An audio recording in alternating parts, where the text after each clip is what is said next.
live and direct. Good evening, everyone. Good evening. Good evening. So we have the same crowd as we had last week, which is not a bad thing. Good to see Red Shovel. Hi, Red Shovel. Hope you're well. Doing good, doing good. And we have yes, and we have here last but not least the legend that is Thomas Burnett. Oh, thank you. Burnett, $10. With my lemsip in hand. Yeah, unfortunately, Thomas had a bit of the man cold, man flu this week, but he managed to sort of like pump himself full of whatever it is, because the show must go on. Exactly. That's right. So just also a few absences. Obviously, the Watch Apprentice is still on his well-earned vacation. Missing you, Uncle. Missing you. PWA, Uncle Stephen. I hope he's enjoying himself, and hopefully he's able to get some sleep, because he doesn't do too well when he's abroad and the sleeping. Oh, bless him.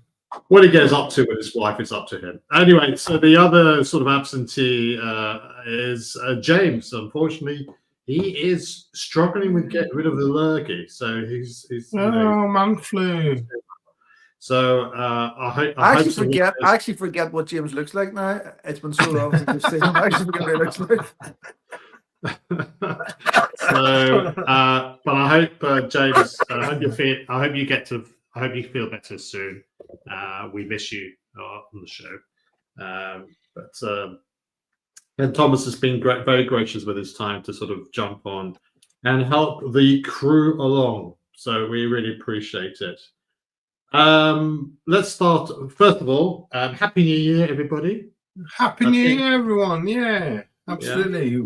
This will be wish you a healthy, happy, and prosperous 2025. Well, I'm pushing the water after last night's Guinness fueled shenanigans, so I need to stay hydrated. Don't worry, I try not to drink between cocktail hours on the Tim Wright show. So and we've got a super chat from our show sponsor Oh already. my! You know what? He's always in there first, isn't he? It's like he is, isn't he? Yeah. It's C-Nord for €10. Happy New Year 25, everybody. Same dreams, fresh start. Well, that's a good sentiment. Appreciate your contribution. C-Nord. So I really appreciate that. And you're a great supporter of the show. Really, everyone really appreciates it. Can I just ask a question before we do the customary wrist check? What is the etiquette for like the cutoff for when you can stop saying Happy New Year? Well, we're already, what is it, the 6th of January already? I guess it's the 7th it's past the 7th of January, I guess, the first week of January. Okay, so I would say. Yeah. So I think maybe if anyone. Or maybe it's just the first show that you did. The first show of the week. Yeah. We got Lana. Sorry, we got Lana Nova, my roommate. Who are you kidding? That's not water.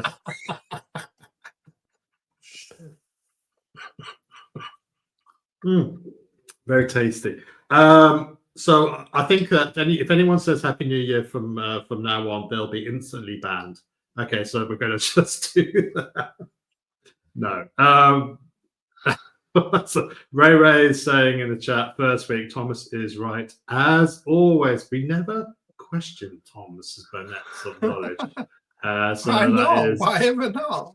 Why not? Because you're a fountain of knowledge, and that's why we love you when you come on. So we got Kaloy also in the chat saying I'm voted. Dean as well. 4 CDs. And we have this person called Red Shovel in the chat. Evening all. James, the advisor of workmanship. Stockholm Publishing. Good evening, gents. Good evening, Stockholm Publishing. I don't know. I don't know if I've seen him before in the chat, but you're welcome. If you're new to the show, please remember to upvote and subscribe as well, and tell your friends about it. It helps. Apparently, it helps the YouTubes I don't know what they are. How on our Stockholm publishings, how cold is it in Stockholm at the moment? It must be pretty cold in Scandinavia. Yeah, must be more snow than we've got. It looks like it's about 2 degrees. 2 degrees, just above freezing. Brave man. We have Drew Oakley. Good evening, all. No more cocktails. Is that a plead or a question? No more cocktails, not tonight. And Versace Boy. Good evening, all. And good evening. One day retro. Hello, all you lovely people, and my favorite drunk egg coach. He keeps a very close eye on my movements and shenanigans through a rifle scope, I believe. So anyway, let's crack on. Let's do the customary wristwatch. You got another super chat. Are you forgetting the super chat from the main man? Oh, Charlotte, Happy New Year. Oh, cheers, brother. Thank you very much. That's really appreciated. And we've also had confirmation that Stockholm's not new. So, Dingo Dave as well. Thanks for joining us. Dingo Dave, man down under. I mean, guys, if you didn't see the 24-hour stream, if you blink, you might miss Dingo Dave's appearance on the stream a couple of times throughout the stream. I mean, myself and Thomas were on the stream. I mean, you were on from 12 o'clock until about 8 a.m., weren't you, Thomas? Until about 7 a.m. or something stupid. 7 a.m. Yeah, something stupid like that, yeah. It took us, yeah. No wonder you got ill. I don't blame you. Yeah. James, the advisor. Okay, so James, Lana, I just want to say I'm sorry. Putting up with Kojak must be hard. And thankfully, the wife is saying you have no idea. Thank you so much. I will deal with her. I will deal with her. We love Lana now, though. We'll deal with her later. Don't worry. Okay. A lot of love, Lana now. Yeah, because you met her, didn't you, at the Watch Pro? Yeah, Watch Pro. Yeah. Yeah, she's great. Okay. So let's do the customary wristwatch check. Yeah. Wristwatch check. Yeah. Yeah. So Thomas, why didn't you go first? I am wearing my Panerai from 2011, my PAM 352. It's a titanium one. It's got a display case back using the Panerai P9000 movement. Great. In-house. So it's not one of the original ETA Panerais. It's when they first went in-house. So whether that makes it any better or any worse, I don't know. It certainly costs a lot more to service. I think it cost me about £6,500 to service it through Panerai. Whoa! Yeah, What? it's a lot of money. How much? But I've got it about £6,500. £6,500. £6,500 or so. It's Yeah. It's on Steve. It's on a my it's God. on a Stingray strap. Magic does happen, guys. It does happen. Whoa. Hang on. First of all, we got to make sure he is the genuine article. Yeah, I'm genuine. I've just literally just walked through the door. Okay. So I'm not going to be on for too long. I just literally walked through the door, guys. I just had to come on and say, look, I don't care about when it ends. Happy New Year to everyone. Happy New Year to everyone. I hope everyone had a fantastic time. Listen, by all means, just stay on if you want. Just to, stay on, mate. I'll be in the background, guys. But as I say, I just had to jump on and Red, smile, mate. The wrist chick will be on soon, mate. She'll be on soon. We have whole milk in the chat. It says Red looks like he hasn't slept in 2025. Please tell me that's not true. How are you doing, Red? How are you doing? I'm fine. It's yeah. It's been busy for a month. Oh my god. Oh dear God. So Steve, do you want to just give us thanks for giving the customary thumb swipe on the camera, a la Tim Wright. Welcome back you're back in Blighty then, I take it. Yeah. I've been literally just walked through the door, took the suitcase up. I didn't quite make the 8 o'clock start, but that's okay. I just had to jump on Rolly Mania. Yeah, I'll see you, Rolly. I'll see you chat about the fake taxi. So oh, now I get it. I was trying to think what the hell it was. And then we have Red Shovel retorting when he chips the residue of his Hackney bit. I got it now. Okay, that's good. It's good. A little bit of harmless fun in the chat. And we have One Day Retro saying, Kojak, you nearly got disappeared off the endless Guinness cocktail tour last night. I had to put an executive order. You're safe for now. Thank goodness for that. So, Walter Pellis, can you give us a wristwatch check, or do you not travel with a wristwatch on? I took it off. The London watch. I took it off. It's upstairs, but I've been wearing my GMT. So nice. Your go-to travel watch, isn't it? Right. Yes. Yeah. We have Dodger in the chat. Oh, it's always good to see Dodger. Hey, I hope you're all well. I hope you're well there as well in Poland, isn't it? And I have a fellow countryman. Actually, no, not even a fellow countryman. A fellow. I don't know what the word. He's from my neck of the woods in Greece, Yanina. Vasilios. We've got Vasilios. Vasilios. Happy New Year to all from Yanina, Greece. Χρόνια πολλά, Vasilios. Ελπίζω ότι είσαι καλά. Τι κάνεις? Τι κάνεις? Καλά, εσύ. And we have Apes as well. It's always good to see Apes in the chat. Good old Apes. And we have Chili Badger as well. So good evening, gentlemen. Good evening, Dingo Dave has a question for you, Steve. It sounds like you've been partying hard. Yeah, I've been sending, because before I went, Dingo Dave was saying to me, send me pictures. So I've been sending him videos and pictures of where we were. So I've been bombarding him with a lot of pictures and everything, and I hope he ain't too bored with them. But as I say, Dingo Dave, you did ask, mate, and I supplied you the pictures and the videos that you wanted. Hope you enjoyed them. Just don't ask him to go south. Just don't ask him to go south of the river. South of the river. But there's a lot of love for you in the chat. I'm glad to be back. Yeah, 4 CDs. 4 CDs. Yeah, we got 4 CDs. Boy, Good to see you. A legend. And also Apes as well. Apes knows what. And Rowdy Mania is also saying welcome back. Yeah. So thank you, guys. Thank you so much. Okay, it's your show, TWA.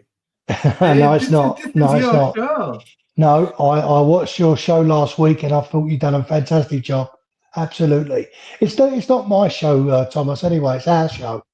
It belongs to all of us. So we're just trying to put on a show for them. Very generous of you.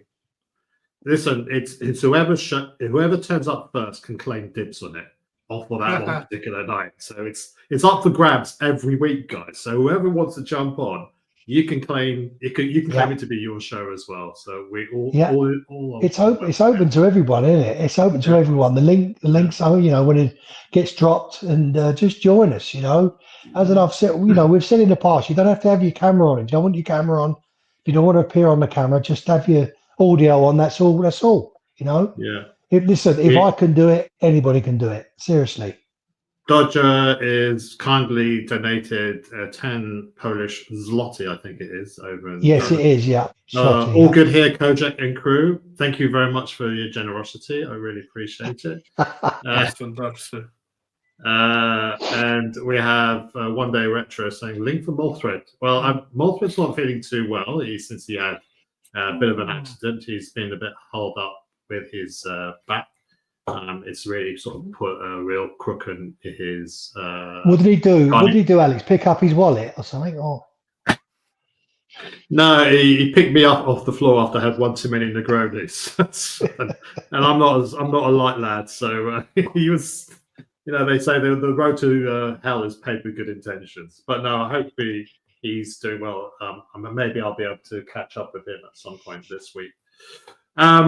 Phil, what's your wrist watch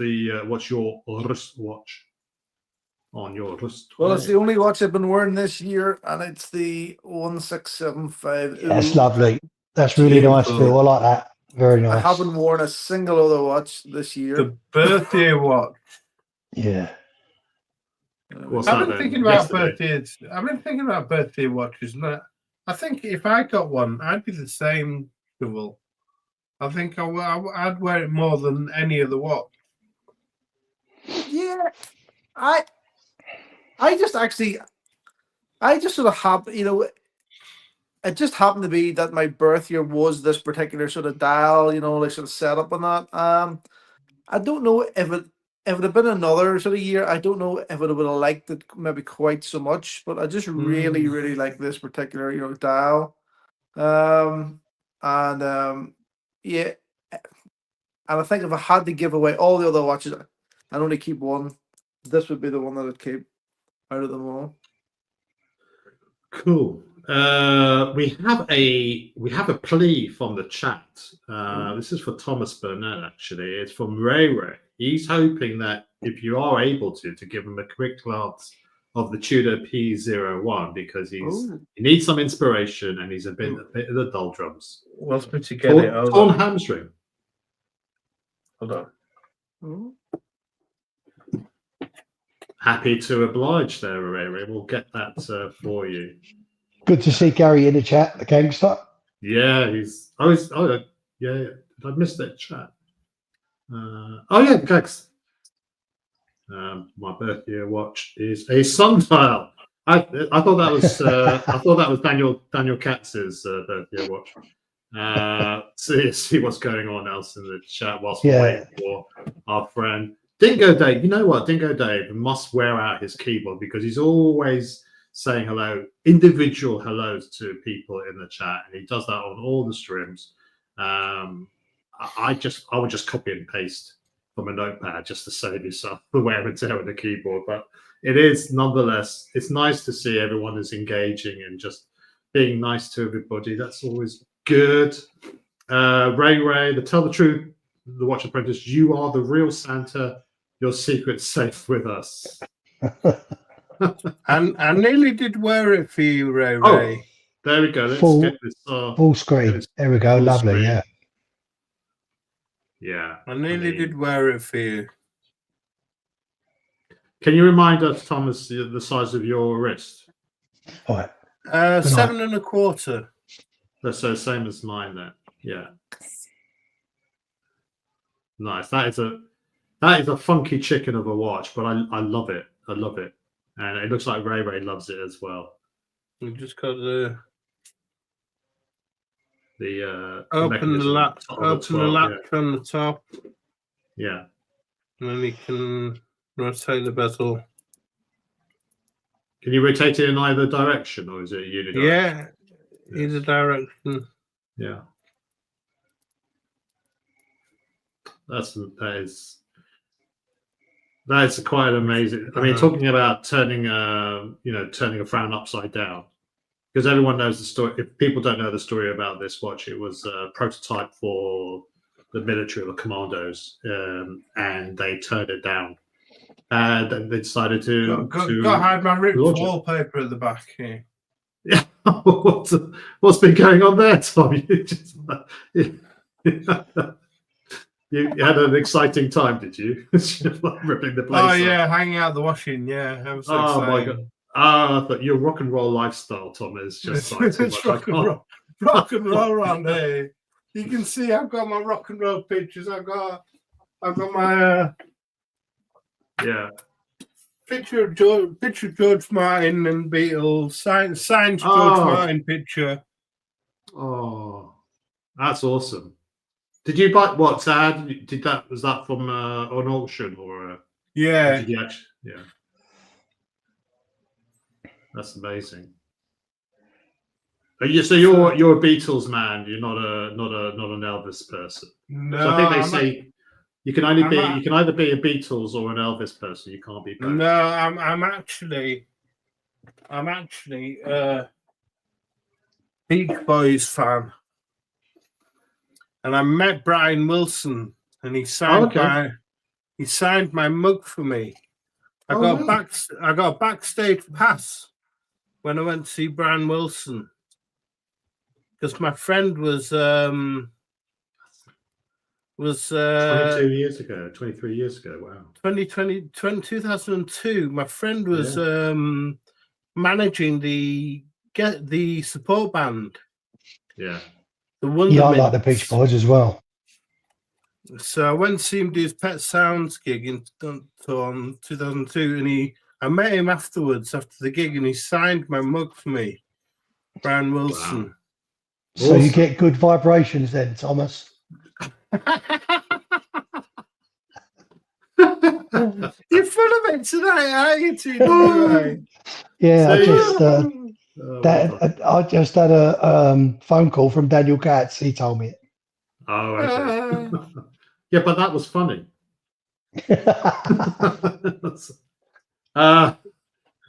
So let me just put. Let me bring it. Let's just finish off the wristwatch check.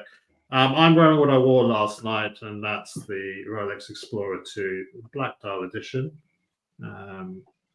which I have to say is probably one of the most comfortable watches I have in my collection. I haven't worn it for quite a while, just to give other watches in the collection a bit of a go. So this is in the rotation now. Can we just zoom in on Red, because I think love is in the air. Because we have Reds. Love is in the air. Reds. Hello, Rolly. Hello, Rolly. And John. Hi, Red. And I don't know how she would know this, but she says, "I miss you, big guy." So there you go. Oh, that's a hello, troll Rolly. account. Hello, John. That's a troll account. That's not fair. That poor risky. You turn the lights off, but it doesn't matter. That's Red. That's Phil. That's Rowley's New Year's resolution to carry on.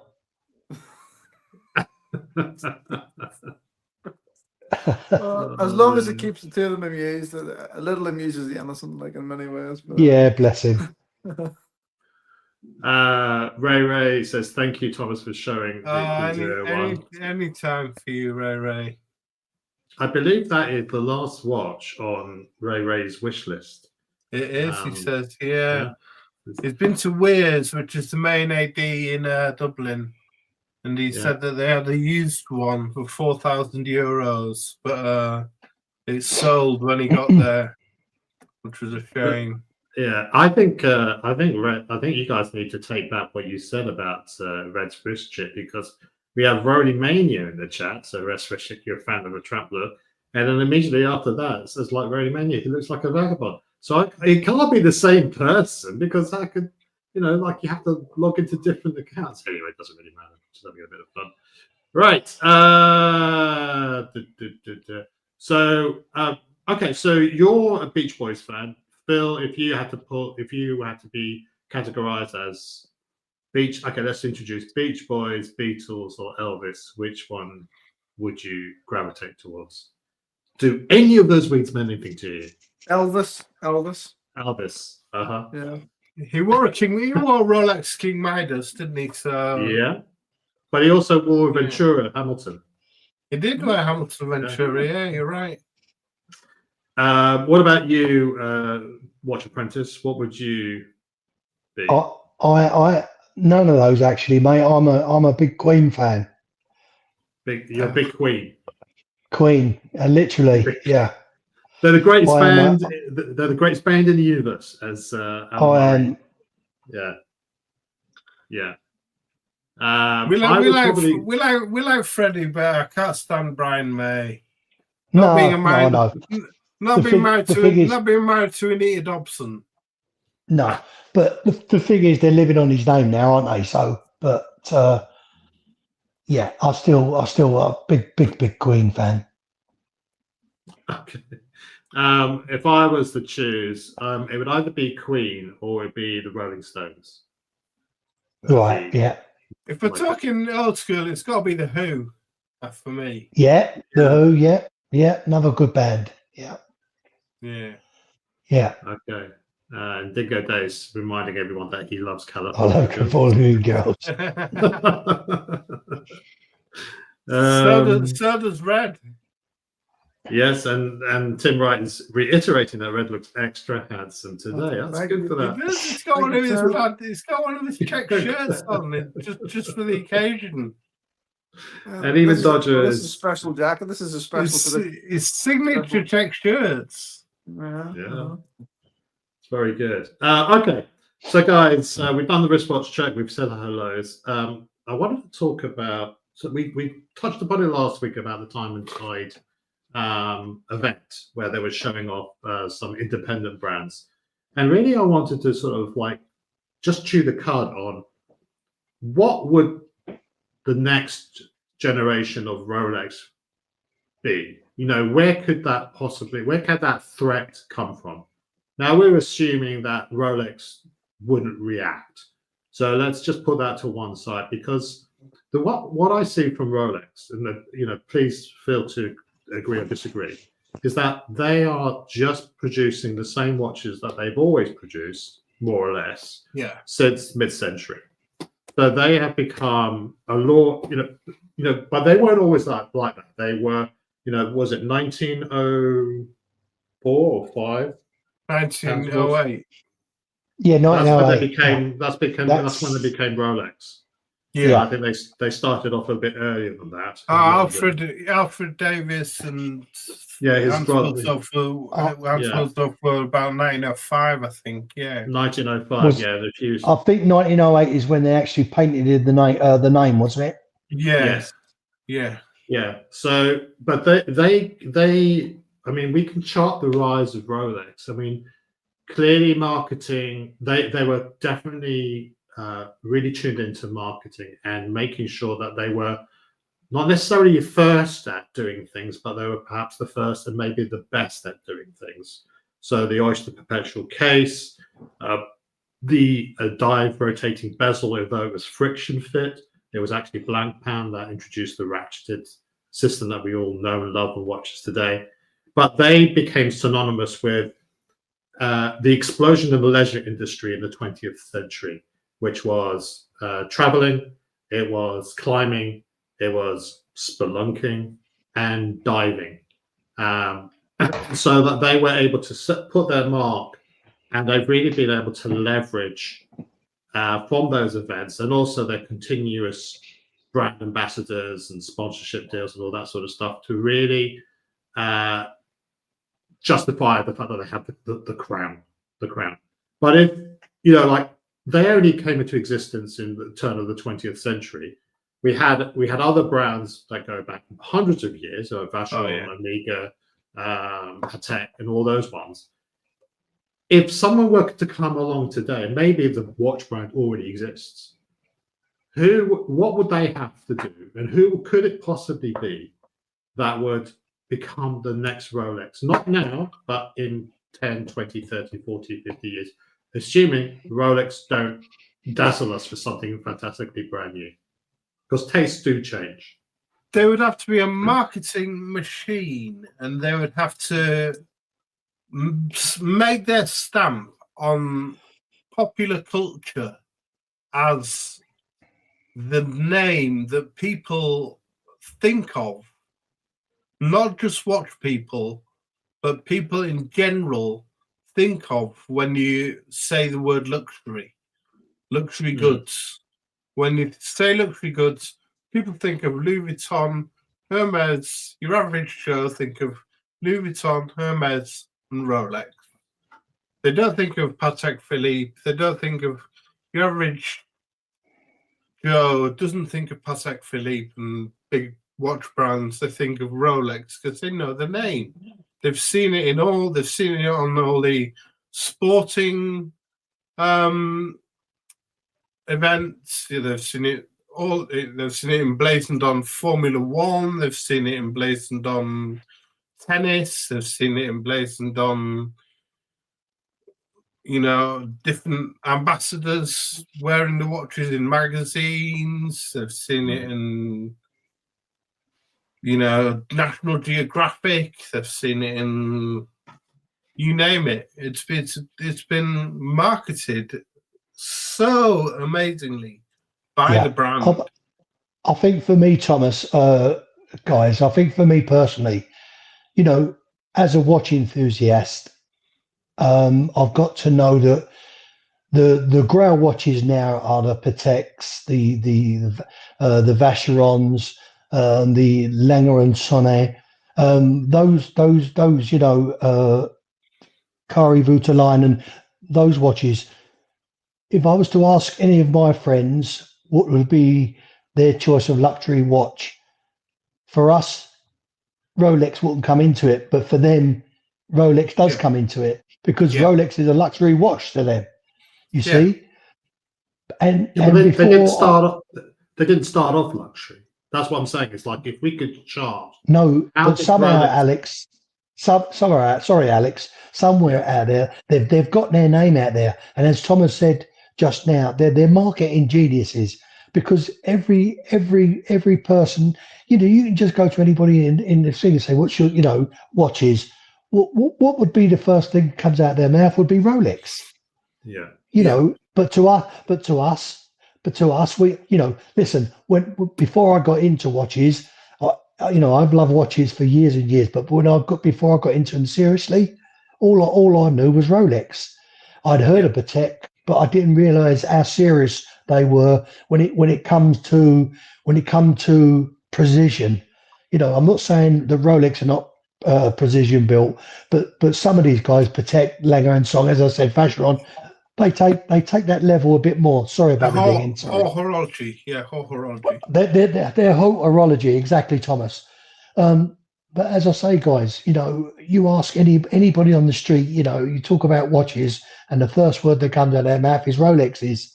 As I say, and that's because it just seems to be to them the only watches that's worth having, But as I said, Thomas, I think you're correct. They're just absolutely marketing geniuses.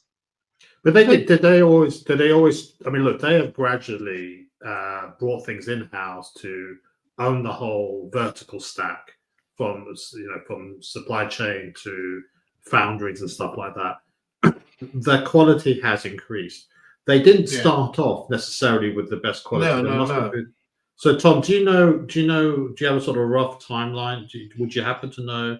You probably studied this before. I'm not too positive. They start off using Gruen movements. Okay. Didn't they? Sean Connery's favorite brand. Yeah, they start off using Gruen movements in a lot of their watches. I think that was during the 40s, I believe. Mm-hmm.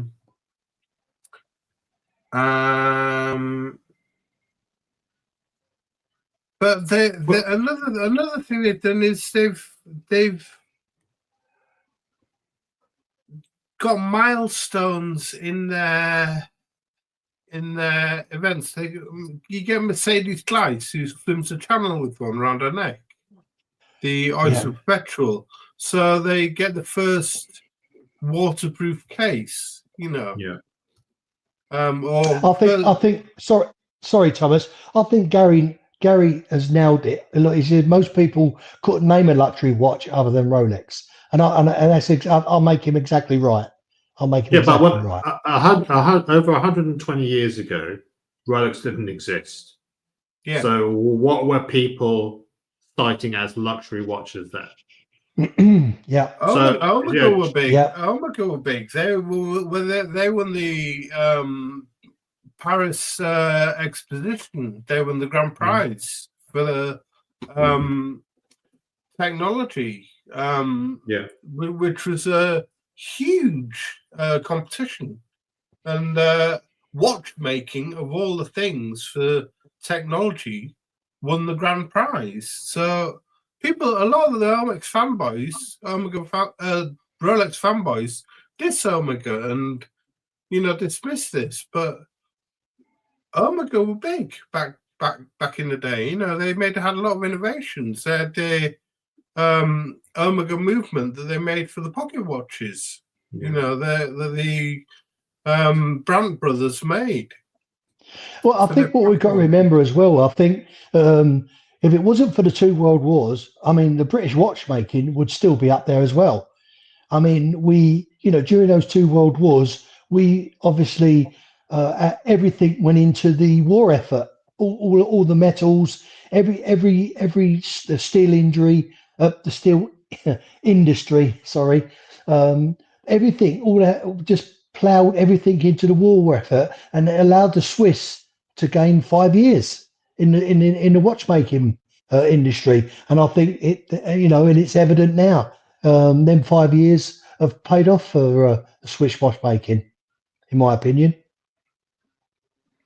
I just want us to just suspend. I mean, let's forget the status quo and let's just think Rolex didn't start off bang out the gates. They didn't sort of knock it out of the park straight away. It took them time. They weren't necessarily first, but they were the ones to first capitalize on a lot of design. Yeah. So I'm just wondering, is there something out there? Like some of the brands I listed on the card today included resonance. Their sort of magnetically attached movement from the ETA movement at the back, where there's sort of planetary orbital movement on the front.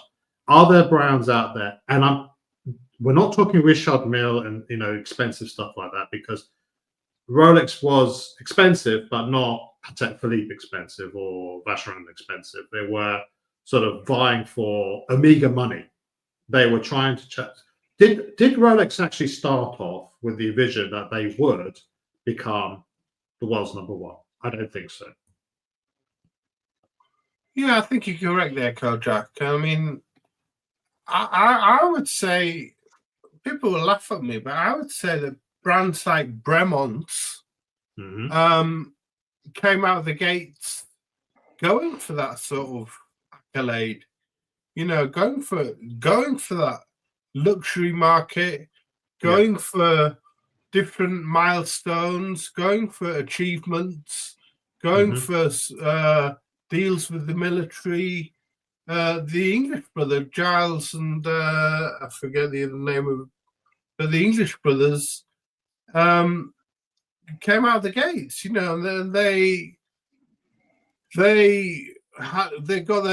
built a huge assembly workshop in Henley, I think it was, and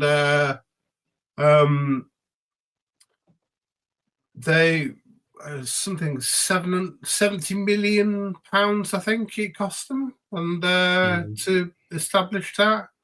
And I'm not talking Bremont, the now David Serrato CEO of Bremont, but I'm talking the original English brothers.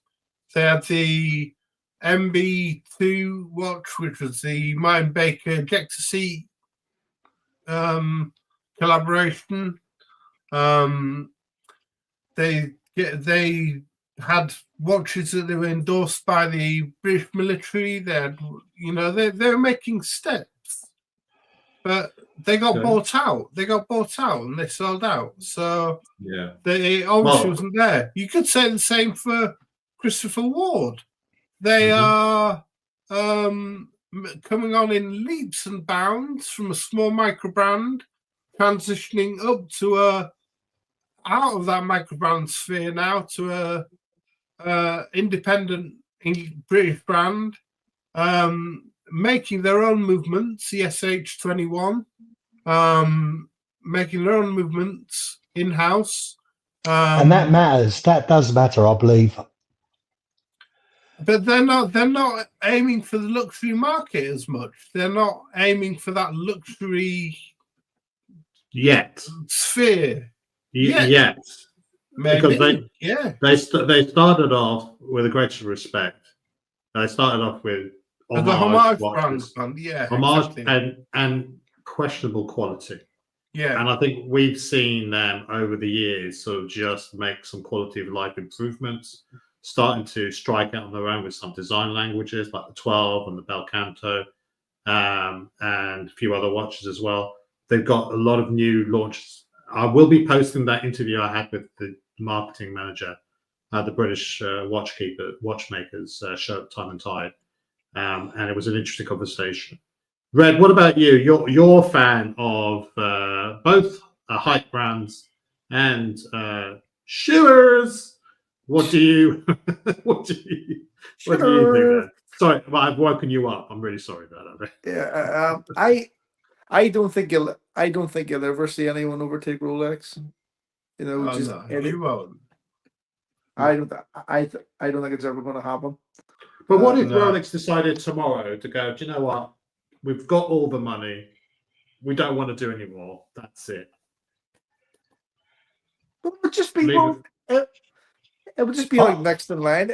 It would be like Omega then, you know, like would probably, you know, sort of over, you know, but it's, you know, what you say is never going to happen, and it's always going to be Rolex. It is that marketing genius. It is that if you ask anyone like on the street, name a good watch, and they'll probably go like Rolex, and then the next thing they'll struggle and go fucking Casio. That'll be it. That's their watch knowledge done.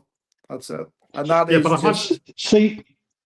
With me, Alex, you got me stumped because I was trying to think while Thomas is talking, what brand would be up and coming, say, I think you said in 10 or 20 years' time. And I really believe, in my honest opinion, that brand would have to have an in-house movement, say like Christopher Ward now.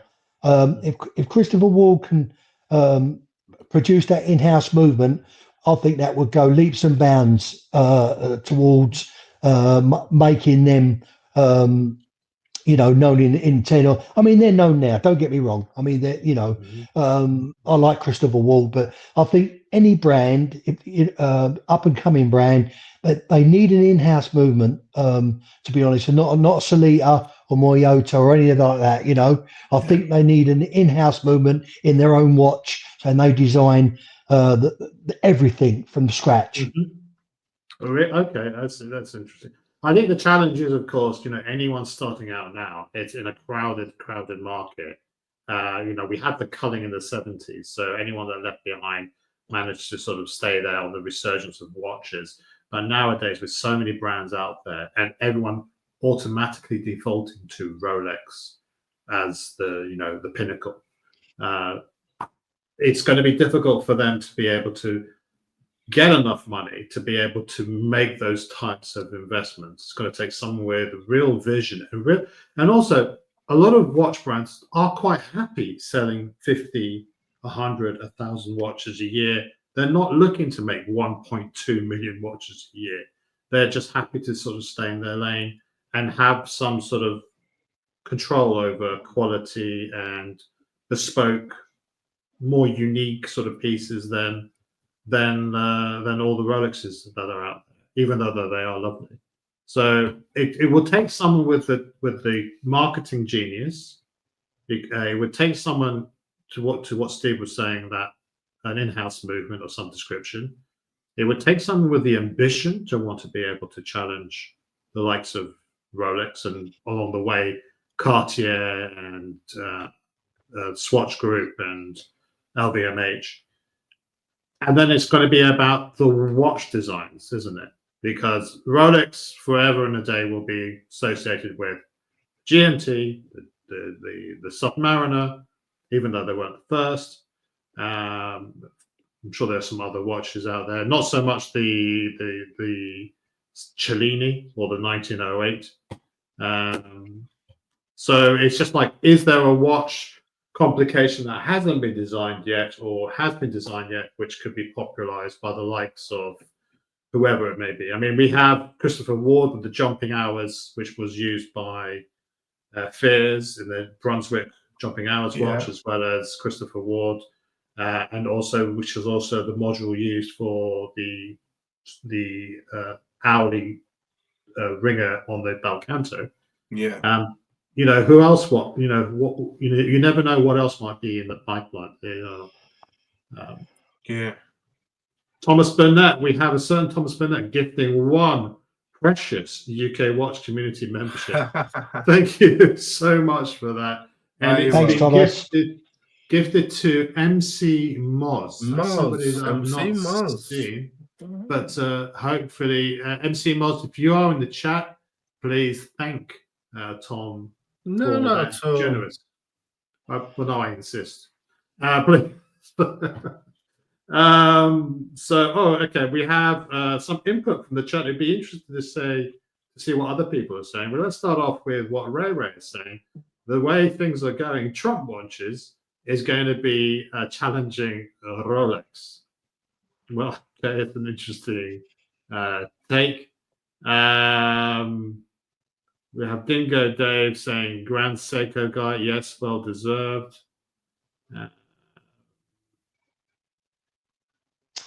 Yep. Build Canton on NATO trap. In 20 years, we'll be fighting off the AI androids and zombie infected humans.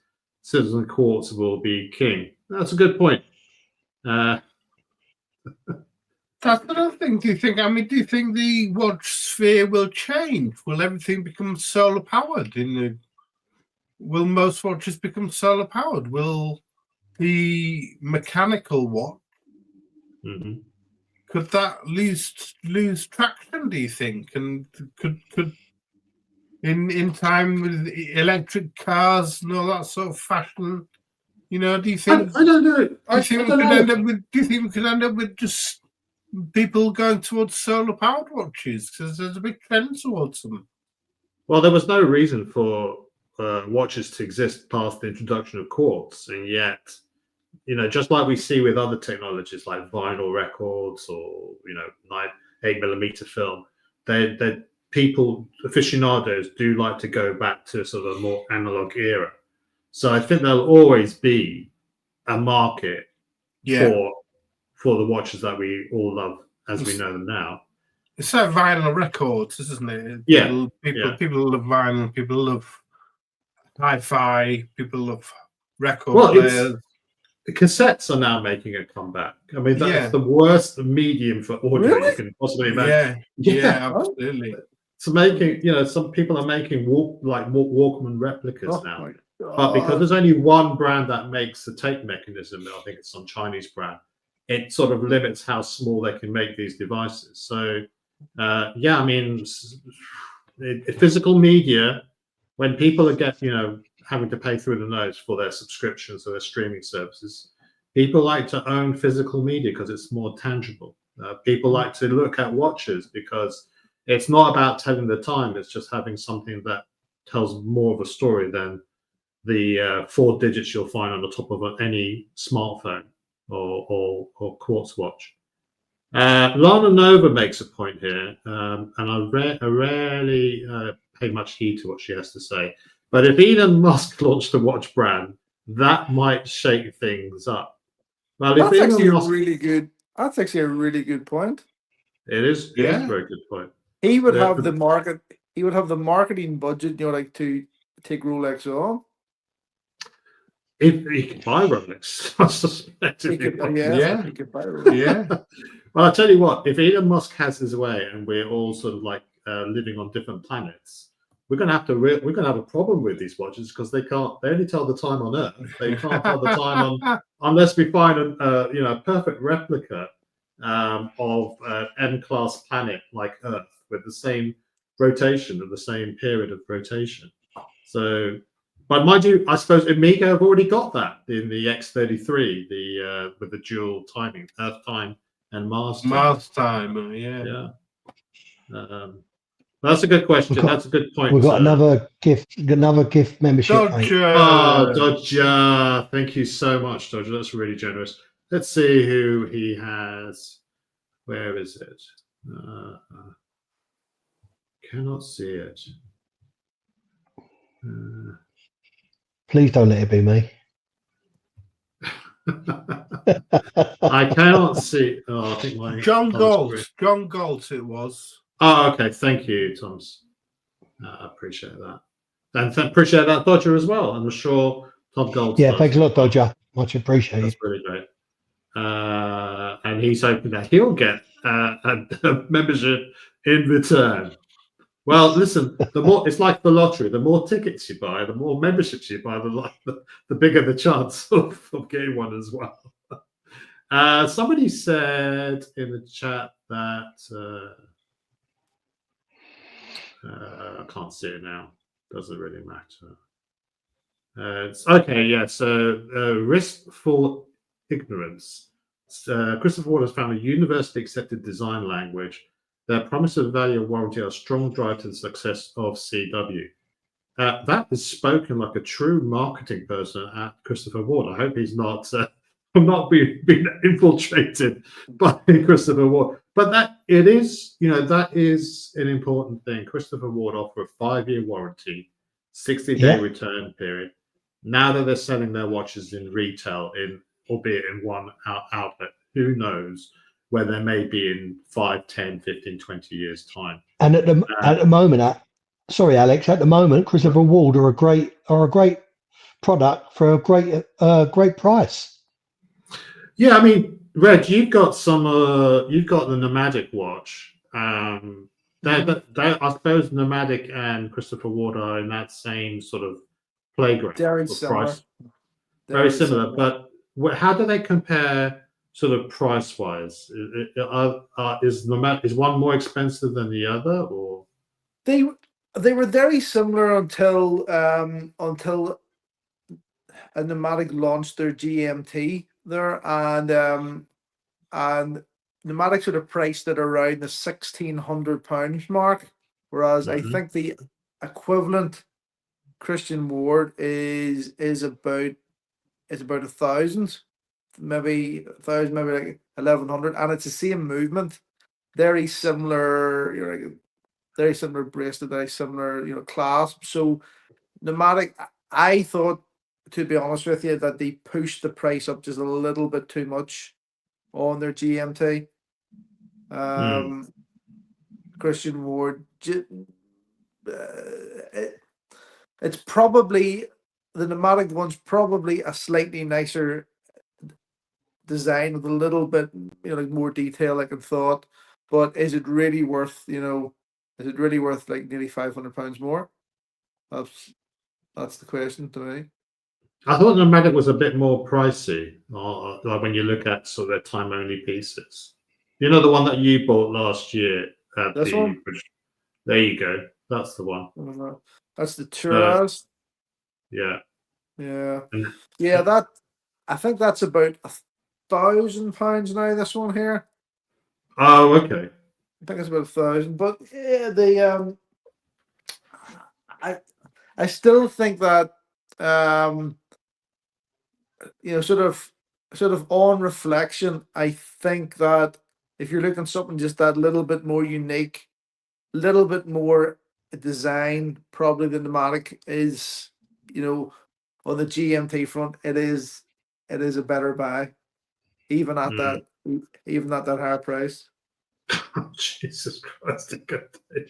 Let me just bring up this comment here, which is from Gangster. I'm hoping my Betamax video will be the next big thing.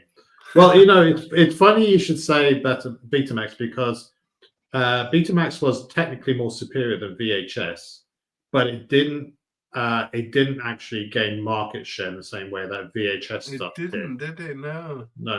And that was because the porn industry embraced VHS rather than Betamax. And I think that's what helped propel sales. And it happened again with different formats. There was DVD. There was competing product by Philips called HD something or other. And again, the porn industry went with DVD and sort of like. Well, don't ask me how I know these things. In the audio field, there's mini disc, and that lasted about a year. That lasted about a year before it flopped. Well, you say that it's actually it was still used until recently for master recordings at studios. So I've still got my mini disc recorder. There's the Sony. Are we talking about the Sony little square? Sony little square mini discs. Yeah. They were used up until quite recently as a way of, because it's a compression that they use on that. But use it as a raw format, and you can get sort of like really, really good quality recordings on that medium. But yeah, I mean, it didn't. I mean, I think it was trying to recreate a digital version of the cassette, because you could, record your own mixes and stuff like that. And a lot of the record companies didn't like people having cassette recorders, let alone having something like a mini disc recorder where you could almost create perfect copies of copyrighted material. Okay. So I think, it's already nearly 9 o'clock, guys. So I don't want to keep everybody too long. I need to hydrate. So I think most people seem to be coming to the same Laserdisc. Lasted for decades. Yeah. I've never had Laserdisc. It's before my time. So basically, I think the upshot is that brands will stay in their lane, and Rolex will continue to be the flagship luxury brand that we know it, that we see it as. Hi, Luxie, brother from another mother, and it will stay being the brand that everyone knows. It'll stay being the marketing machine. It will stay being the etc. It'll carry on, and it's okay. Let me ask a question then. I mean, out of the Rolex watches, which ones do you? I mean, are there any watches that Rolex do that you don't like? Yes. Can't stand the Daytona, which is one of the most popular ones. Okay, all right, interesting. One of the most popular ones, but again, people love it for its price retention. But that's an investment thing rather than exactly. It's I've got to get it because it's the hardest one to get. Therefore, it's worth a lot of money. Therefore, if I get one, I'll be able to sell it for more money. Well, Red's interested. Red's been constantly threatening to purchase a day date. I don't know if he's any closer to that decision. Red, any updates on that? No. I'm not, because I still can't decide between the 36 and the 40. It will maybe just come to me one day that I'll just go in somewhere and I'll just see one and I'll buy it. But I just can't sort of see one online and make that decision yet. An Umbra dial. One of the Umbra dials are released last year. You think so, Thomas? Yeah, they're lovely. What'll happen is that there's a difference between I think there's an emotional difference between buying it online and just going in somewhere and seeing something someday. Yeah. And I think that decision, when you're just in the store or with one of the grey market or something, and you see something perfect and you just buy it then that day, and it might be the 36, it might be the 40, I just don't know, but I just can't make that decision, on watch or a stone dial, one of those carnelian orange dials. Yeah, they're really nice too. Yeah, beautiful. That's the thing with day dates. They've got, throughout the history, they've got such beautiful dials that they've emerged on them. Lapis lazuli, different types of stone, malachite, all these different stone dials that have appeared, and they've been beautiful. I mean, I think the Day is, and the Date Just and the Day are the epitome of Rolex for me. Really? I think they are what people think of. You know, the Tony Soprano watch, the just when people think, I think when the majority of people think Rolex, Joe average people, they think a gold watch. Is it so? Why? I mean, maybe an unpopular opinion, but I can't stand the Rolexes that have that sort of that bezel, Fluted bezel. the fluted bezel. What? I just find it. Yeah, I just don't. That's but that's classic. That is classic Rolex. That is what. That's what you see on all the clocks in airports, on the clocks in Wimbledon, on the clocks in outside ADs, on the clocks in. It's the fluted bezel, and it was initially made to. It was a mechanism for twisting on. Twisting on, screwing onto the watch so they could fit the movement into the watch and then screw the bezel down to could fit the movement into the watch before they used to put them in the case back. Okay. Right.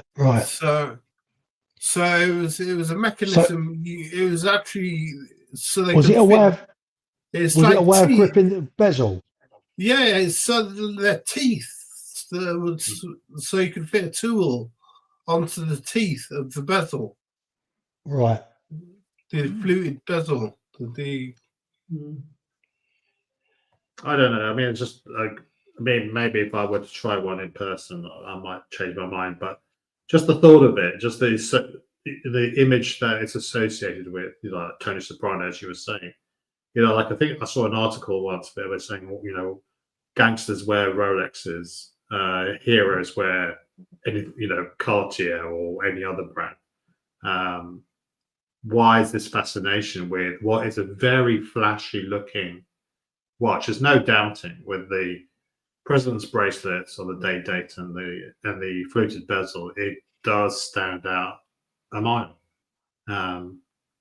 Maybe I don't know, prefer something.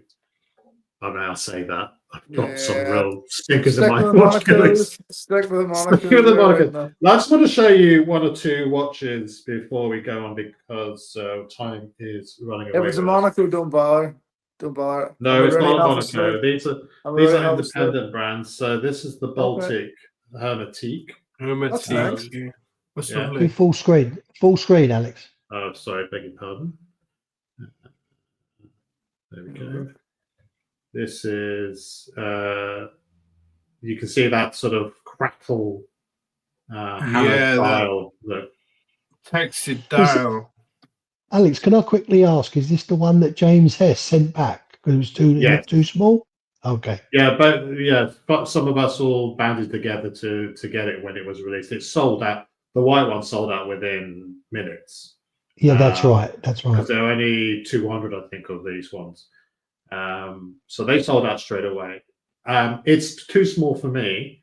At 36, I think. But Lana Nova, it's her watch, and she really enjoys it. So nice. It's a fun-looking watch. Now, I would say that Baltic, they're trying to recreate former glories of French watchmaking, but they are sort of leaning in that sort of homage style, sort of Calatrava style of watches. So maybe Baltic will have its place. They are very much the darling of independent watch brands, micro brands, aren't they? Everything they do, everyone seems to jump on them.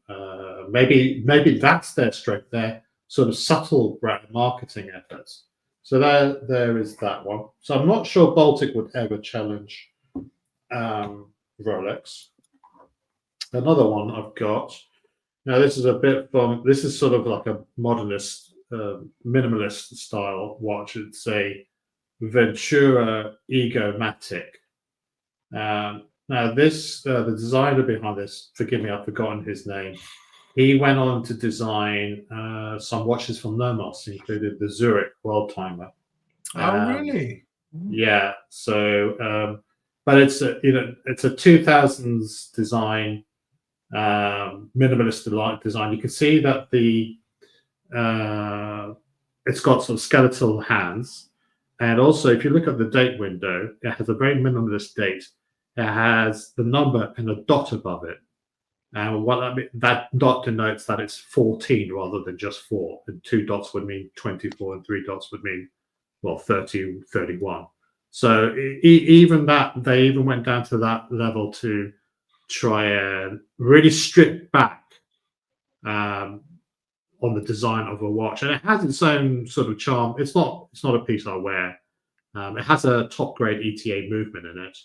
But Ventura is one of those brands that fall in and out of bankruptcy administration. So this was a relaunch of the Ventura brand a few years back, and unfortunately they also went away.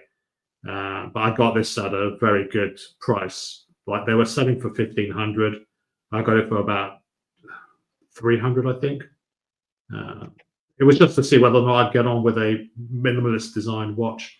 Not my bag, to be honest, but it's a titanium watch as well. Titanium. Nice. So that's that was interesting. I just thought nice to have a watch with an ETA movement in there. And another. So I don't think that this is. I mean, this is different. This is unique. That's a minimalist design. I don't think minimalism is going to really sort of challenge Rolex in terms of watch design. It has its place, but not as mass appealing, shall we say, as other stuff. Here's another brand, though, and I've shown this before. It's Strom or Stram. I don't know. Oh, yeah, I've seen Strom before. Yeah. Yeah. Now, let me just see if I can zoom in because you can't really make it out here. Oh, there we go. You can see that there. You got that sort of hammered, that ripple dial. So this was their first. This is Damascus steel, by the way. So you can see at the top there. You see the striations there, Damascus steel on the watch head. But this is their first attempt at launching a watch, and then what's it called? I can't remember what this is called. Someone in the chat might know. But they subsequently rolled out a second generation watch. So this is supposed to evoke the imagery of water, like the sea. So you have that sort of, or rivers, or lakes rather. So you have that sort of like rippled effect. The John Mayer is supposed to replicate the volcanic landscape. So it looks like a molten lava type of dial. Now, Strom, although they're Swiss made, they are designed in one of the, is it Norway? I think it's Norway. So just like Grand Seiko takes inspiration from their environment with their silver birches and their snowflakes and all that sort of stuff, Strom are trying to do the same thing based on the Norwegian landscape as well. So nice. This is, I mean, the only problem is, however nice I think this watch is, it's not a Rolex. Do you know what I mean? It's not. It's not. Honestly, if Rolex was all the be all and end all, then this hobby would be so boring. Yeah, I know. Because their catalog, what have we always said? Buy what you like.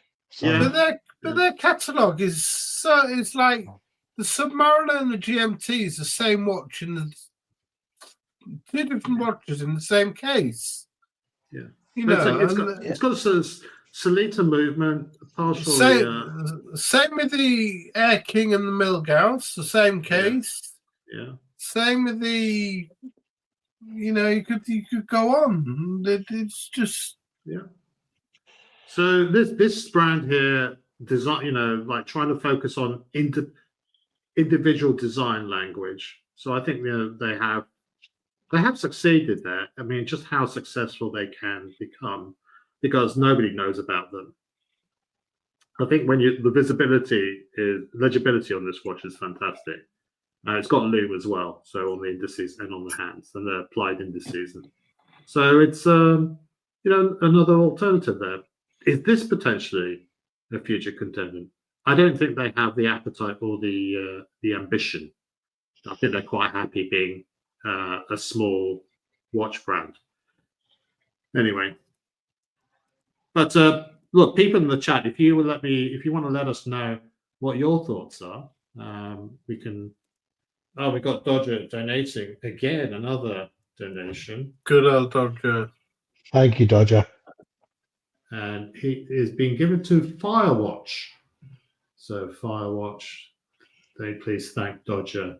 If you are in the chat. We had Timepiece Bob get one as well earlier on. Timepiece Bob. Yeah. Okay, so die up to 75. Good to see you in the chat, my friend. Do you buy watches when you go drinking? No comment. All I can say is apparently Tag Heuer have a lot of good cocktails there, and champagne and whiskey as well. But I don't think you get Red Shovel drunk enough to ever get to the point where he'd buy a Monaco. Maybe that's the New Year's resolution this year. So maybe. No, you know what, Kojak? With that drinks cabinet behind you, I think you ought to open up a watch dealership. Oh my god! That's what I do. Private. You'd be able to sell the watches in no time with the drinks, with the cocktails you make. Well, become a Monaco AD. Yeah, yeah. Well, that's how they started the Monacos. It was actually they sold them they had a brand ambassador in one of the Formula One drivers, and he was the one that would go and sell it to other other people in the paddock, including the mechanics up and down the paddock. So it's just that's how things started, and before marketing became a big thing. Anyway, guys, look, it's 9:15. I don't think we've solved any problems today. Okay, Rufus is challenging us to find a Monaco red wood purchase this year. I think that's never going to happen.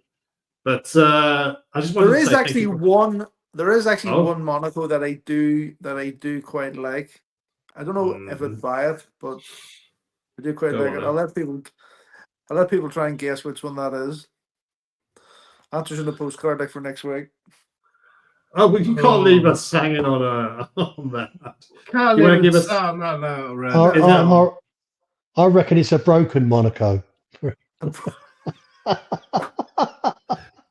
Smashed one, Steve. One that's been squeezed into a circle. Steve, I want to smash your place in. Oh, dear God. So, are you going to give us a clue then, Red? Is it a modern day? Dave's worked out. It's the Golf Monaco. It's Monaco. The original Golf. It's the original one now, not the pop of it. But the original one. I actually do quite like that watch, but I just don't like square watches, and I wouldn't buy one. So So it's the. Let me just see if I can. Let me see if I can bring that up just to finish off this on something other than our ugly mugs. Window. I reckon this is the screen you ought to pull up next week. I think, Alec, Kojak. Which was what? Sorry. The screen. No, this is the screen I'm sharing at the moment. This is the screen you ought to pull up next week. Sorry, I'm just sharing my screen at the moment. Yes. No, we haven't finished yet. So thank you for the reminder. So, Red, which one? I've got a line of the Monacos, the Golf. Is it the one with the line behind the dial or the one in front of it? I think that's the modern. That's the latest. No, hang on. That's the one I think you're talking about, isn't it? No, it's this one. Yeah, it's that one there. This one. No, sorry. No, sorry. The one on the left. No, it's not the no. one you left. It's the other one, which is the older one. That's the one. Yeah, I think that's Caliber quite nice. 11. That Yeah, one there. yeah. Out of them all, it's probably my favorite. Right. But Yeah, it would take a lot for me to spend. Well, what's the who's that dollars? Like it would take a lot for me to spend £5,000 on that. So it would. I would need to be so drunk, so drunk. Really? How drunk Yeah. would you have to be? We're talking New York levels of drunkenness. We're talking. Well, it could be Miami level drunk. You're going to be there soon, so. But them days are gone now, Red, aren't they? This is a new red shovel.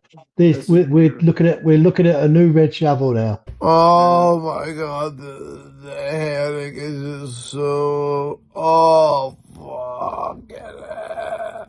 Jesus Christ! Oh fuck me down. Oh my God! That's the face. You've made that face 3 or 4 times now, Alex. You woke up in the morning and you say, "Oh fuck! What have I done? What have I done?" Well, drink the water, guys. Drink the water. Let's go on to. Let's remove that. And before we say our customary goodbyes, Formula One sponsors yet again. yeah, I mean, this is to your point, Tom. You mentioned that LVMH are now sponsoring Formula One, so it's not just Tag Heuer. It's LVMH is going to be sponsoring sort of the things. Tag continue to sponsor it's going to be Moe on the podium. It's going to be Hermes bags being given away as gift bags. It's going to be everything. Hennessy. Mm-hmm.